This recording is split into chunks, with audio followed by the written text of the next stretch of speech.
啊，同埋章魚乾啊咁樣嚟到煲湯。咁今日咧根據天氣咧，我哋稍作一啲改良，而且咧亦都係廣東人講嘅用料多多。好，唔使講咁多，我哋即刻去執料。好啊！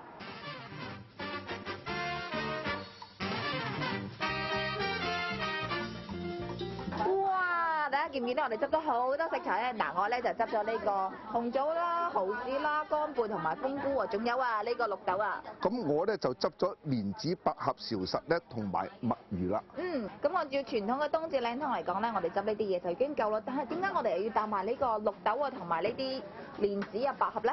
咁因為咧呢段時間咧都係比較乾燥嘅冬天，加入綠豆咧同埋蓮子、百合咧就能夠中和一下佢哋嘅氣味，同時咧加入呢個墨魚乾咧同埋蠔豉呢啲咧，佢就更加惹味同埋養陰啦。但係要記得喎，最重要咧，我哋仲要買翻一節肥啲啲嘅蓮藕同埋半隻靚雞落去煲，咁樣先至夠嘢味㗎。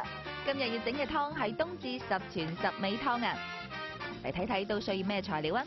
蓮藕600克，墨魚光雞各半隻，蠔豉50克，綠豆、蓮子、豬瘦肉各50克，韶實、百合、乾貝各10克，陳皮1/3塊，生薑3片。墨魚、綠豆都要提前浸泡先得㗎。處理完所有嘅材料就可以落鑊㗎啦。我已經好期待呢一煲冬至嘅靚湯啦。咁蓮藕喺中醫入邊講咧，生用咧就可以涼血，熟用咧就可以養血。所以喺秋冬呢個寒冷嘅天氣入邊咧，我哋可以經常食用蓮藕，可以補血同埋健脾益胃嘅。